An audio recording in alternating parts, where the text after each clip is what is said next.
مجھے اکثر لوگ پوچھتے ہیں حضرت علی کے زمانے میں ہوتے، تو میں کہتا جی میں نے جنگ جمل صفین نہروان میں حضرت علی کے ساتھ کھڑے ہونا تھا. یہ آج ان سے بھی پوچھیں، یہ بھی کہیں گے ہاں جی ہم حضرت علی کے ساتھ ہوتے.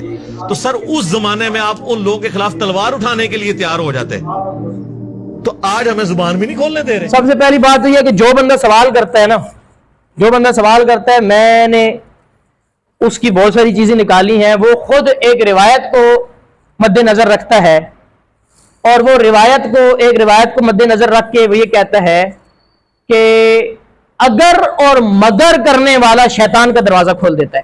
جو اللہ کی مرضی، یہ نہ کہنا کہ اگر میں یہ کر لیتا تو یہ ہو جاتا. یہ اگر اور مگر شیطان کا دروازہ کھول دیتا ہے. یہ حدیث کے الفاظ ذرا دیکھیں، اگر اور مگر شیطان کا دروازہ کھول دیتا ہے. تو اب یہ کہنا کہ اگر اس زمانے میں ہوتے تو سب سے پہلے تو یہ شیطان کا دروازہ.